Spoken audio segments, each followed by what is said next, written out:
What's going on, guys? We are live now here on YouTube, just going over tonight's episode of Raw, which was absolutely epic. And right now, tuning into the WWE Network for the post show here. We're going to stick with you guys for about a half an hour here and talk about tonight's episode of Raw. Again, it was a good one for sure.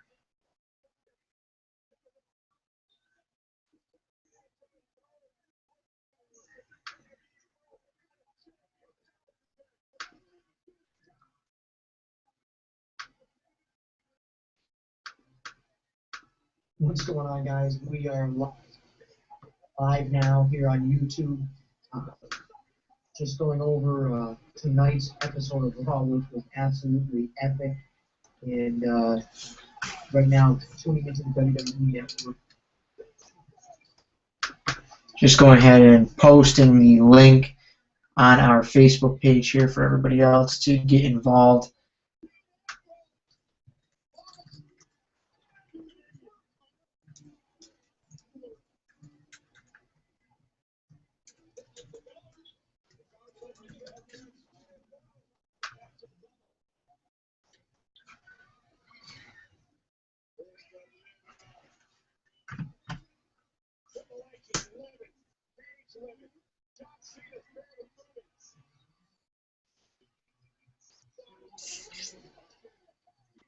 Just seeing the ending here of the show on the WWE Network. What an ending. Absolutely textbook. Great all around. Looks like they're broadcasting also the post show. Looks like right from WWE headquarters. At least that's what it looks like to me. Again, we are live. We're going to be reviewing tonight's episode of Monday Night Raw. An excellent show indeed. And we will be answering your questions. If you want to get involved, you want me to answer your question, go ahead and comment right below on YouTube. We will be following the questions that way. And it's kind of a new thing that we're going to be doing here from now on. Kind of hopping on right after Raw whenever we can. We'll take your questions, we'll discuss the show, and that'll kind of give us more time on the podcast, Road Break Radio, to go over some of the rumors and other things that are going on during the week, more so than just reviewing Raw. So we'll actually talk about Raw here and review Raw.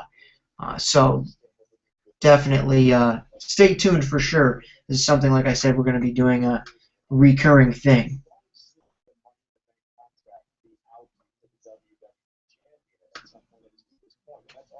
And right now I'm going to go ahead and open it up to questions if anybody's interested in asking any questions regarding the show. Go ahead and share the link, by the way. Let your friends know they can get in on the conversation too. The more the merrier here. Eventually I'd like to be able to start a hangout here where we can have multiple people, talking wrestling, because that's what we like to do. So go ahead and open for questions. And if nobody is really interested in asking questions right off the rip, I'll start right into my review of the show. And like I said, this is kind of taking the place, for those of you that are just tuning in right now, it's kind of be taking the place of the podcast. Not completely, but we're going to do more of the Raw review here right after the show, and then we will end up on the podcast covering more of the rumors and stuff like that that happens throughout the rest of the regular week. So, Raw, epic show, right off the rip. My favorite part, it's kind of tough to tell, to be perfectly honest with you, and that's how you know it was a good show, when there's multiple segments to choose from, multiple matches that were really good, and all around a great show. And I've been saying this the past couple weeks on the podcast. We've really been snowballing it, and each week the show has been getting better and better.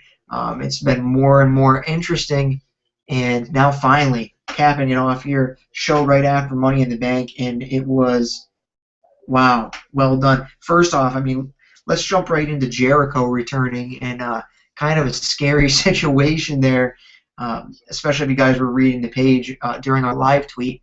Matt, Alec, and myself all kind of giving live updates and stuff like that, like we do every Monday night on the Facebook and Twitter pages. And I had said to my girlfriend, Somebody's coming back tonight. It's rumored to be Chris Jericho. And then the second that Michael Cole comes on and he says, they show the limo, and Michael Cole comes on and says, it's going to be a multi-platform former WWE champion. And she goes, oh, The Miz is returning. And my heart just sank because she didn't really have full knowledge of what was going on. But at the same time, it was like, wait a minute. I could totally see them doing it. Miz is finally going to be back around this time after his wedding and honeymoon. They could bullshit and say that he's a multi-platform star, which he's not. And from then, obviously, unfortunately, the former WWE champion. But again, giving credit where credit is due, I mentioned that to Matt. Hey, Becky says we might be seeing Miz, and she was right. And then he said, watch, Y2J will interject or interfere with Miz's, promo or whatever the hell you want to call that. I'm not sure I would even go that far as to call it a promo, but he was right. And we got Y2J, a little bit of a mark out. Definitely cooler to do that, more so than just have Jericho come right out. And I'm really glad that they didn't just right off the rip spoil things like they did for RVD, like they did for Batista, and say, hey, tune in next week or tune in tomorrow because so-and-so is coming back. I hate when they do that. And I'm really glad that they decided to keep the Jericho return. Somewhat a surprise. I know the rumors get out and everything, but that's kind of inevitable at this day and age.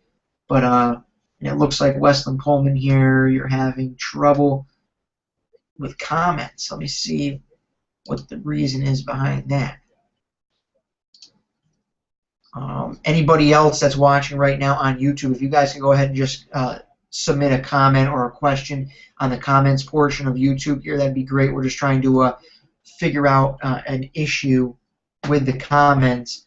And, of course, you can always send us your comments via Twitter as well, at Rope Break Wrestling. And we're always welcome to answering them on there as well. So if Westland, it's not working for you, buddy, go ahead go right on the Twitter page and we'll answer them that way as well. So Y2J returning, that alone makes the show for me. As we see right now on Backstage Pass, Dean Ambrose about to be interviewed here. We'll take a listen to this. His Money in the Bank contract that you were going to be there to stop him, and tonight you did exactly that. I live by a code. You might not think it because I look so wholesome. I live by a code, a couple things. One, I never lie. And Seth Rollins just found that out. When I say I'm going to do something... Dean Ambrose telling Renee Young, his girlfriend off screen, he never lies. Good treat to have when dating a guy. I mean, disrespects me, challenges me as a human being, as a man, backs me into a corner. I will throw punches and bite and scratch and claw. Renee looking like she's trying to hold it together from laughing right now. And I will go out on my sword. I spent 2 months in jail once, a small little Mexican border town, because I got cut off in traffic. Well, it wasn't because of just that. It's because I followed the guy for like 36 miles. He flipped me the bird. I pulled over at the next truck stop. I beat him just about an inch of his life. And that was a long 2 months, right? But I had to do what I had to do. There are 3 things in this world that will survive a nuclear explosion. Twinkies, cockroaches, and Dean Ambroses. Triple H and Seth Rollins don't get to win. They don't get to win until I'm not breathing anymore, until I'm not walking anymore. You know what I'm saying? But right now,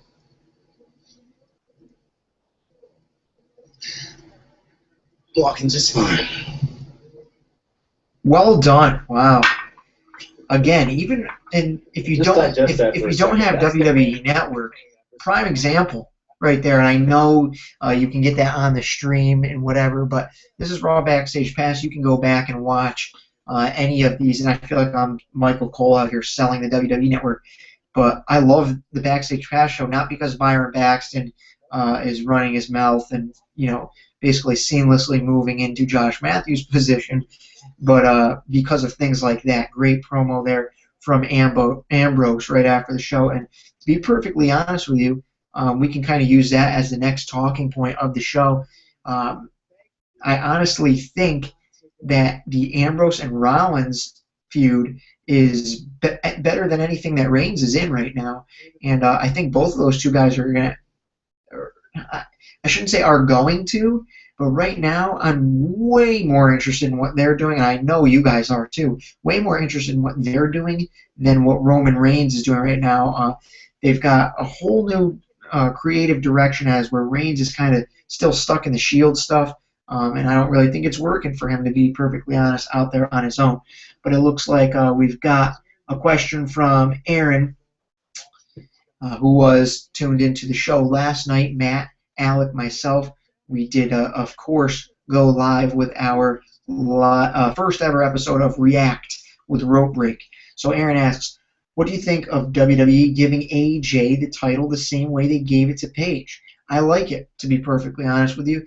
And, of course, first thing that you think of is, what do they do with Paige now? It wasn't a burial. I don't want anybody to think that was a burial of Paige, because it definitely wasn't. She's already beaten AJ Lee. She's beaten every other diva that's been thrown at her. So for right now, she's 1B, and AJ Lee is 1A. Now that she's the champion again, I really hope that these two battle and go into a feud at SummerSlam. I think that would probably be best for business, if you want to say that. I really want to see, though, and this is good now because the strap is off of her, I really want to see more character development for Paige. We saw her get on the mic today, and she was a little bit rusty. When the crowd was chanting CM Punk, she looked a little bit flustered, had to take a break there for a second before she could get out what she needed to get out. But eventually she did. And I like to see, like I said, more character development for her. It's something that I've been saying on the podcast for weeks now. And if you don't listen to the podcast, it's Rope Break Radio. It's on this YouTube channel. If you don't already subscribe, I don't know what the hell you're doing. Go ahead and subscribe, and we usually do that once a week. So, Aaron, as far as that goes, I would have to say I like the way she won it. Everybody was shocked to see AJ Lee come back. Not only is she supposed to be pregnant, she's supposed to have retired, quit, whatever, and she's about to cut a promo on Backstage Pass, so we're going to go ahead and listen in here. This championship, how do you feel? Rooney, this past year has given me some of the worst memories of my life, and it has given me some of the best memories of my life. And today, being reunited with my precious baby, that's the best thing that happened to me. Was it your plan all along? Was it the best thing to happen to her, or the best thing in the world to happen to her, if you know what I mean? I just went out there to tell Paige congratulations, just like she told me congratulations 3 months ago. I just happened to get her to put the title on the line. I just happened to walk away with what is rightfully mine. So I don't think any of us thought we'd be sitting here after Raw went off the air talking about the... So, just to interject here, Matt from the site is go ahead and saying that a heel turn for Paige would be really good, and I don't disagree with him there. He's citing the anti-diva gimmick that she used in NXT. I think she could definitely use that in the active roster. She seemed to be one of those people, almost like Miz, that seemed like they were kind of in limbo as a face. Not to her fault, again, no character development, but I think she probably does do better work as a heel. Question is, can she really use that anti-diva gimmick against AJ Lee, because AJ Lee is essentially just that as well, an anti-diva. As far as the other divas go, they're not total divas. And to piggyback off of that, how pissed would you be right now if you were one of the other divas in the locker room, a Nikki Bella, a Naomi, certainly a Naomi. You were teased you were going to get the title at WrestleMania 30. Then they end up dropping it the night after to a rookie from NXT. And then, to top it all off, you start a good program with that rookie. Looks like you might be back in the title hunt, and bang, back comes AJ Lee, and she snags the title up again. I love it, to be honest with you. I know it's at the other divas' expense, and it's probably not fair to them, and they're probably pretty upset about it, but that's life. You got to deal with it. So now Wesley Coleman is going to ask what's next in terms of this Fandango Fandango Love Triangle, can we expect a great feud? Also, D-Rose will rise. Well done, my man. That's right. D-Rose will rise and is continuing to rise. He will be back in full swing next season. But as far as the Fandango Love Triangle goes, I got to say, I think the Love Triangle part might be over now. Hopefully they piggyback Summer Rae and Dolph Ziggler there. Hopefully they package those two together. And I know there's going to be some people out there that disagree with me and probably don't want to see that package. But to be perfectly honest with you, I like Dolph Ziggler's gimmick, the show off, you know, the guy that all the girls want, so to speak. I know it sounds kind of cliche, kind of cheesy, but I think he's a little bit better when he's got a female working with him. And Summer Rae and him seem like they could have good chemistry just based on the way that their tongues were locked there. What do you guys think on that? Do you guys think that Summer Rae and Dolph Ziggler would be a good pairing there and a good feud with Fandango? I think Dolph Ziggler and Fandango both at a spot right now where they're being underused, both very good in-ring talents, and I would like to see a good mid-card feud between these guys. And what really should happen, if you want my honest opinion, we've got Sheamus doing his 4th of July, whatever the hell it is, challenge, which, why is he suddenly in the American spirit if he's an Irishman? Who knows? But I would like to see him drop the title.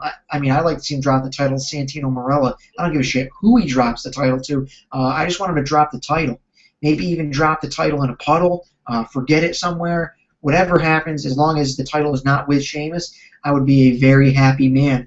But I would really like to see this Dolph Ziggler Fandango feud maybe center around a United States Championship. Ziggler was a good U.S. champion. I don't know that Fandango is quite built enough to be in that feud. But remember, when he was in there, first couple months, he was in the hunt for the Intercontinental Championship. So I definitely don't see any reason why they couldn't do that. Piggybacking off of that, we just so many things to talk about as far as Raw goes. We talked about Y2J returning. We talked about AJ Lee returning. And I want to say, a brief spot on Miz returning. I know he gets a lot of heat. I enjoy The Miz if he's booked properly. And how he needs to be booked is exactly how he was booked tonight.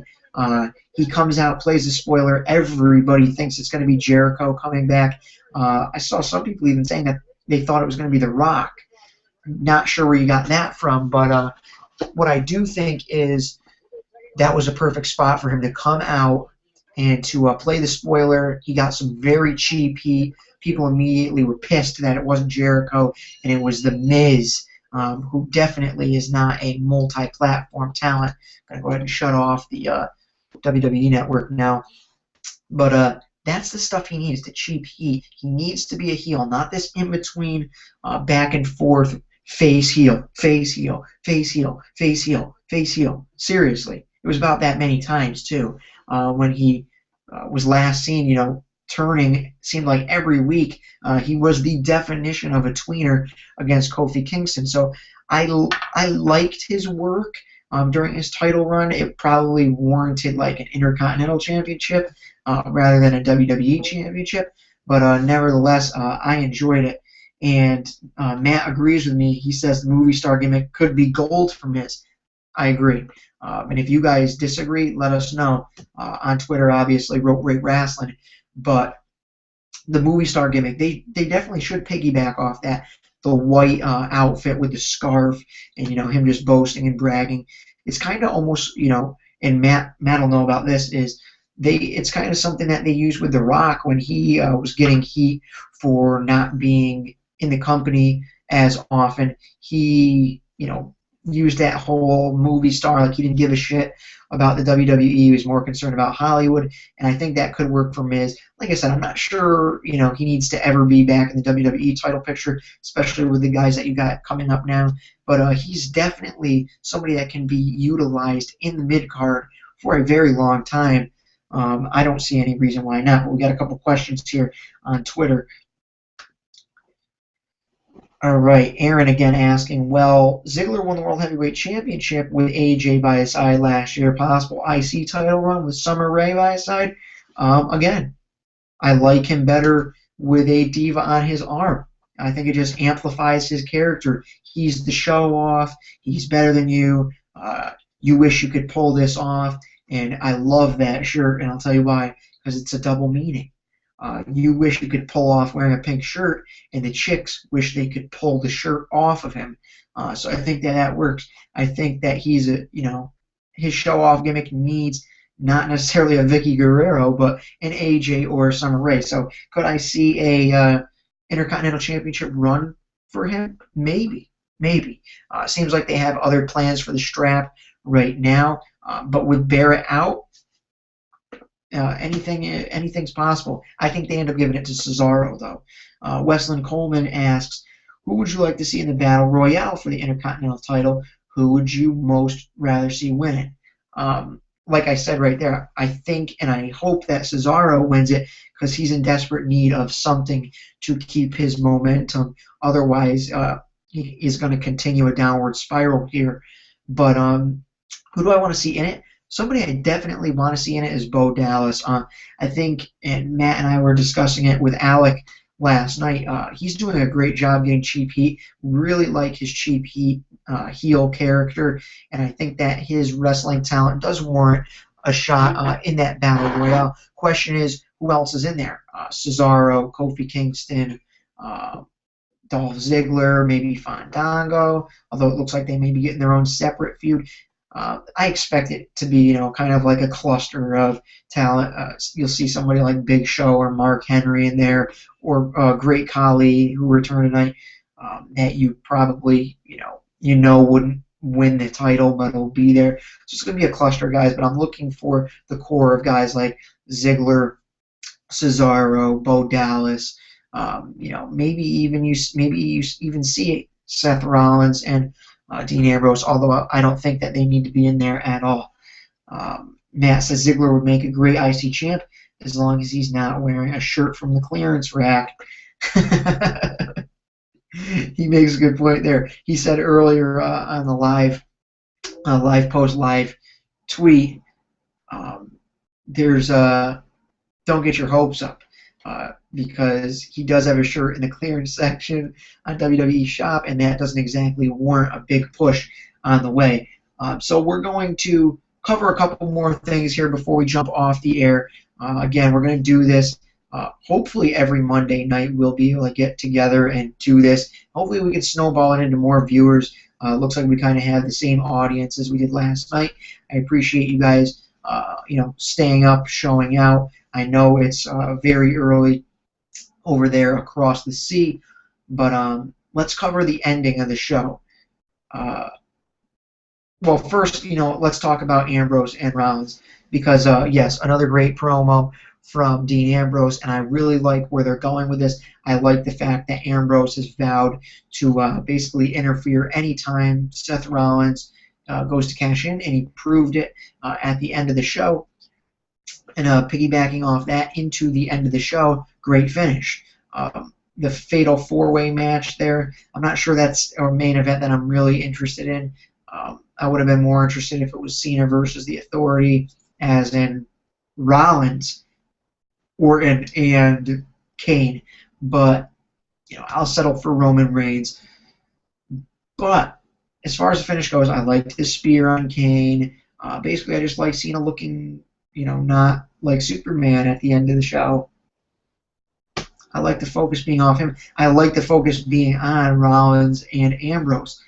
Great way to end the show for me. I'm probably going to end up giving this show an A, just for overall value. Honestly, though, the reason it gets an A is because the Great Khali returned. I was marking out. I was standing up. I was fist pumping. The neighbors had to come and knock at the door and tell me to shut up. Just a huge Khali mark. Not really. But another thing I do want to talk about quickly is the Wyatt family interrupting Jericho's return. Wow, that's exciting stuff. And as somebody noted on our Facebook page, they worked together right before Bray came up to the main roster. They worked together in NXT.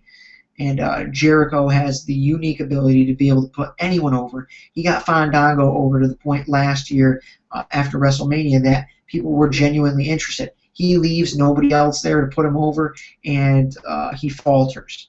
And I know he did get injured there too.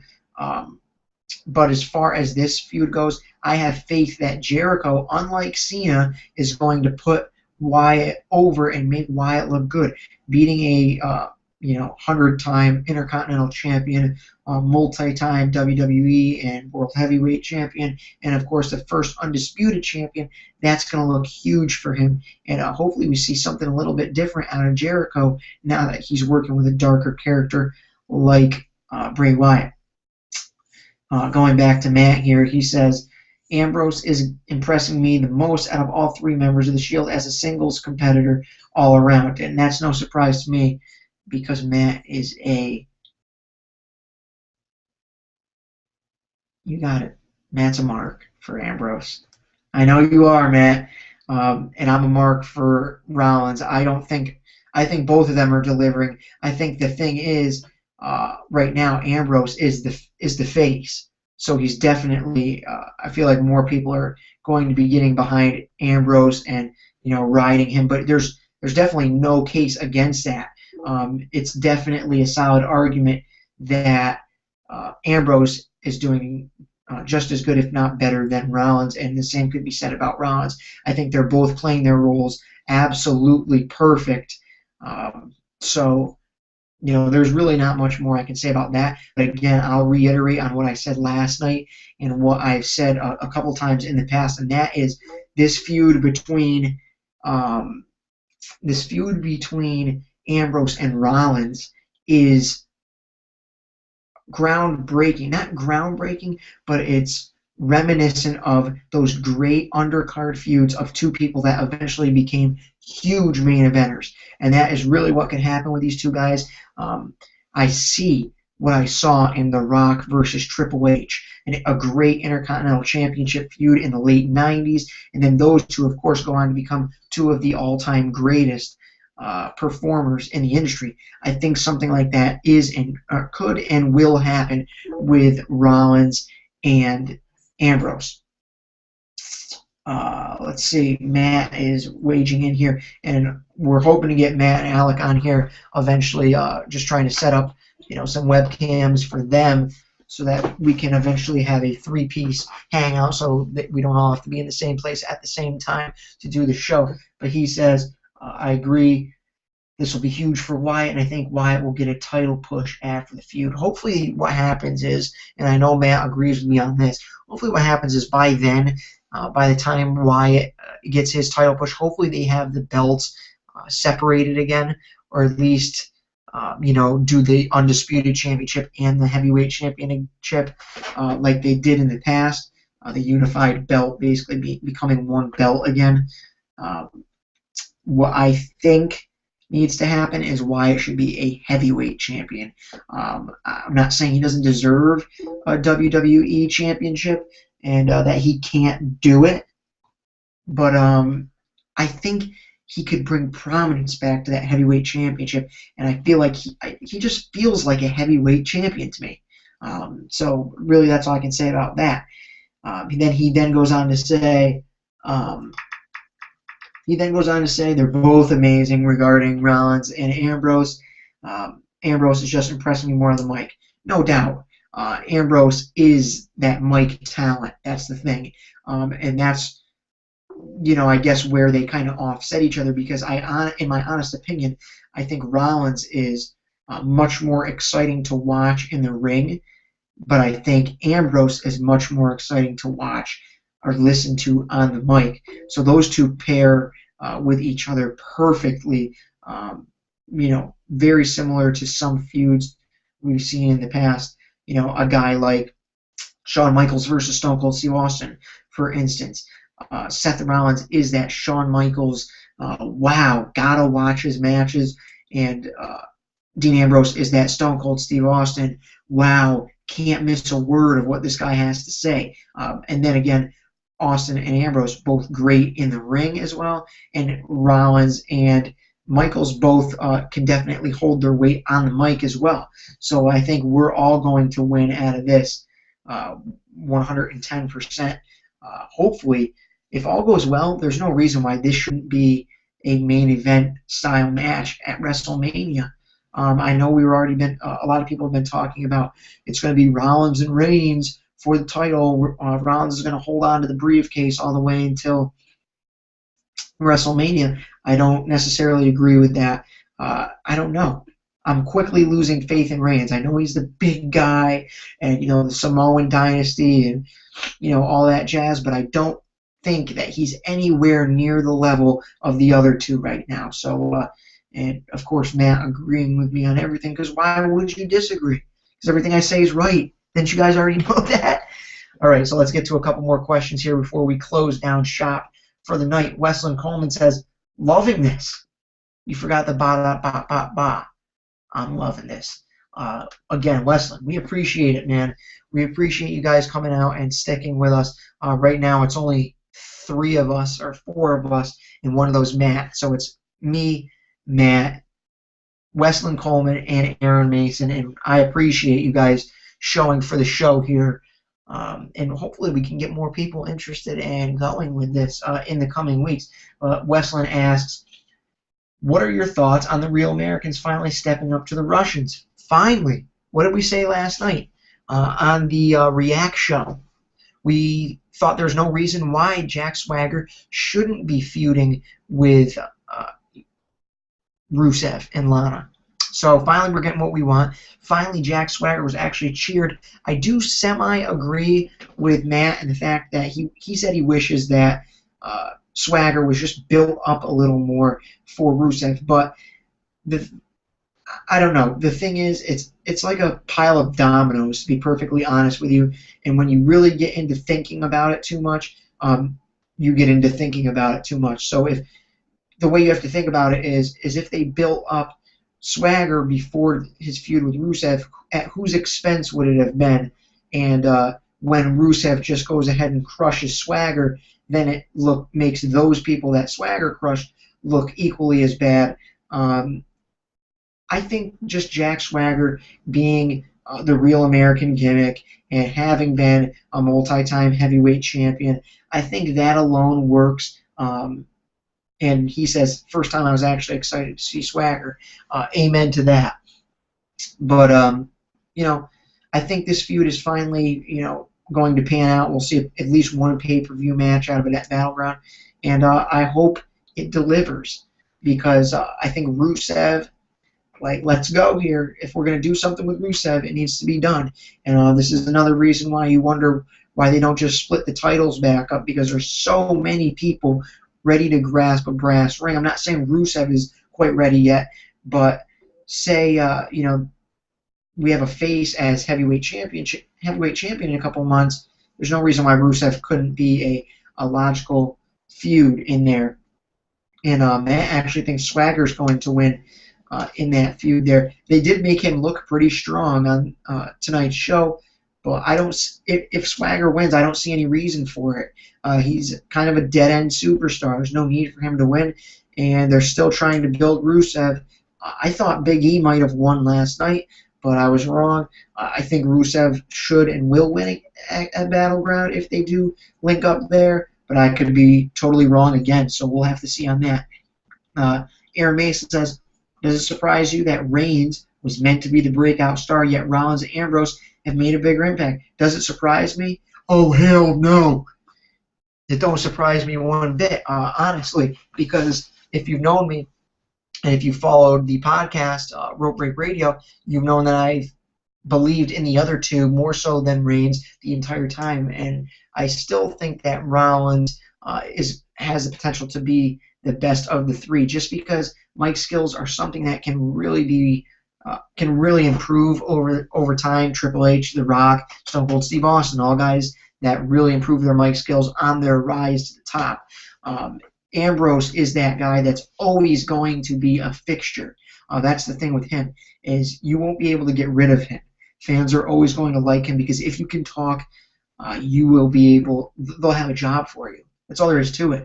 Because there's guys, as we've seen, that can wrestle technically, but they can't talk and nothing happens with them, and they don't really get anywhere. But if you can talk and you can wrestle, and there's no denying Ambrose can wrestle.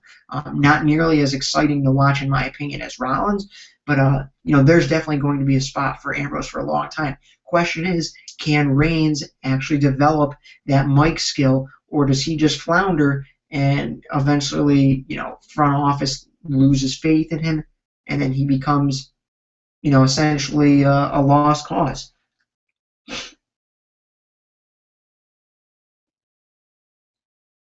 Matt says they like Swagger backstage for some reason, so they want to push him. That's why I think he'll win. I'm not sure.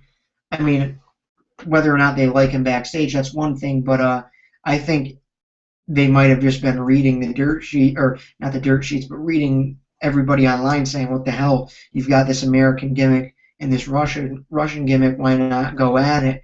I don't think he's going to be getting a big push out of this. That's just my opinion. I could be totally wrong, so don't take my word for it. But got another question here from Westland.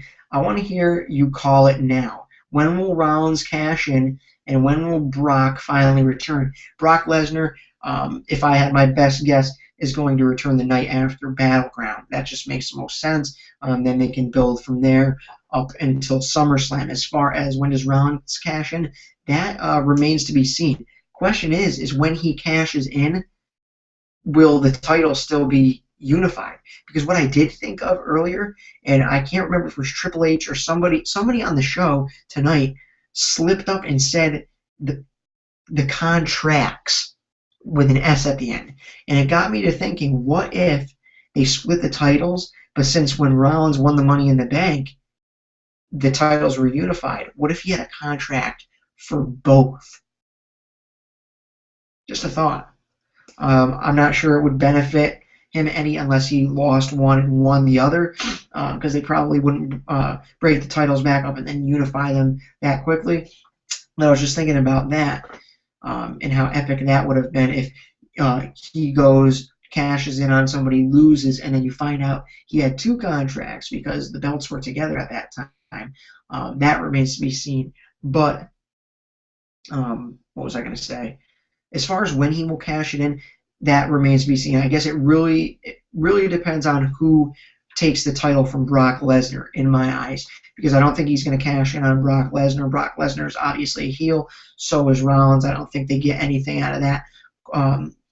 What a lot of people are looking for, I think, is a cash-in with Roman Reigns as the champion. But the question is Roman Reigns ever going to be ready for the championship? At this point, I know I sound like I'm losing faith really quickly, but that's just me. I'm just wondering when he's going to be ready for the title, because I don't see it in the near future. So I guess we'll have to wait. But it would be cool, and I saw somebody say it on the Facebook page before, it would be pretty cool to see Rollins become the first person to cash in at WrestleMania. But I feel like even with Edge, like that's so long of a wait that it almost loses steam. But then again, Edge did it basically almost a full year when he cashed in the first Money in the Bank at New Year's Revolution in Albany, New York, our home arena, Road Break Wrestling, and made history, becoming the first person to cash in and the first person to cash in successfully against John Cena. So remains to be seen. I guess down the road, as things develop, we'll be able to see, hey, this would be a good time for him to cash in. If not, maybe they do wait till WrestleMania. That remains to be seen. But looks like we've got about 8 minutes left here. We're going to hang on until midnight Eastern. So if you guys have any more questions, please feel free.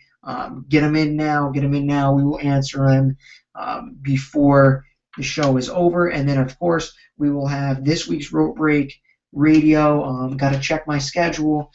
That's the only thing about working retail, because I do, unfortunately, Rope Break Wrestling doesn't pay the bills. I do have a real job as well. So having a job, well, the schedule is a little bit iffy, so we'll take a look. But I'm hoping to have that out on Wednesday this week, just like normal. So go ahead, get those questions in now, and we will begin to wrap things up with just about 7 minutes left on the show here. Kind of going to go in while I wait for you guys to see what people are talking about on Twitter right now in regards to the show.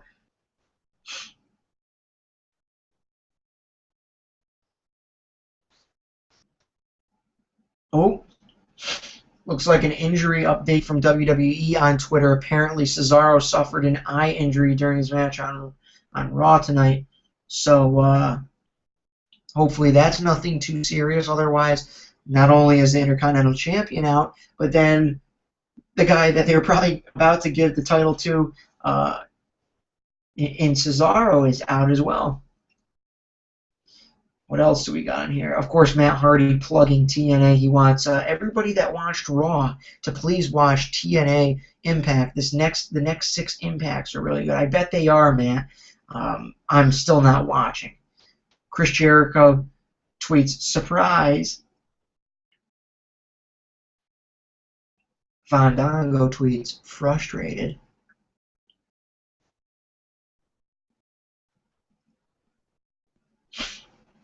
Sean Waltman, otherwise known as X-Pac, who we have interacted with before on Twitter, says, I'm curious as to why Ambrose and Reigns are suddenly no longer together just because Rollins turned on Reigns.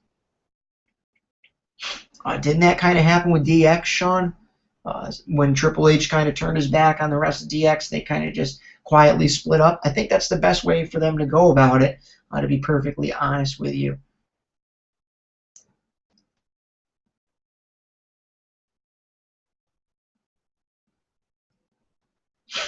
A lot of people tweeting about Stephanie McMahon dancing along with John Cena's theme song, and of course last week doing the na na na na, hey hey goodbye.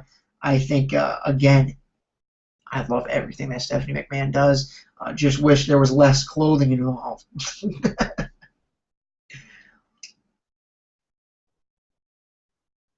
WWE Creative Humor, who is a very solid follow on Twitter, tweets out, just think, if Rollins cashed in, we'd be one step closer to John Cena becoming a 16-time world champion. Good point. We don't want to see that. We definitely don't want to see that.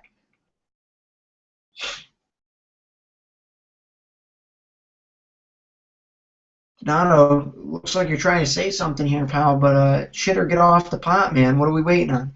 4 minutes left in the podcast. If you have a question, please send it in right now. We'll get it answered before we wrap things up here on this episode of Raw Review, RopeBreakWrestling.com. As always, see my figure collection back there with the autographed baseballs. CM Punk is always with us, the People's Champ, and of course, over in the corner, as you can see, sneaking up on us with SummerSlam, looming, is Brock Lesnar. And we've got a question here.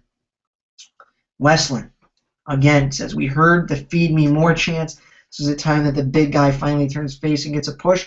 I wouldn't be against it. I liked Ryback, and I believe Matt even was saying yesterday he was starting to get behind him before he got screwed over there. I don't know why he's doing the, feed me more, but because he's supposed to be a heel, and the Dust Brothers are supposed to be faces, so I kind of don't understand that, but it is what it is. So I don't think Ryback's ever going to see another main event push again, which is too bad, because they were really grooming him to be the next big baby face in the company, and it was working until he suddenly got random heat in the back. So that remains to be seen, but I do not see Ryback getting a big push. So in regards to our show here, since I won't see you guys on Throwback Thursday, I want you screenshot this, somebody. This right here, Throwback Thursday. Let me get it situated so you can actually see it.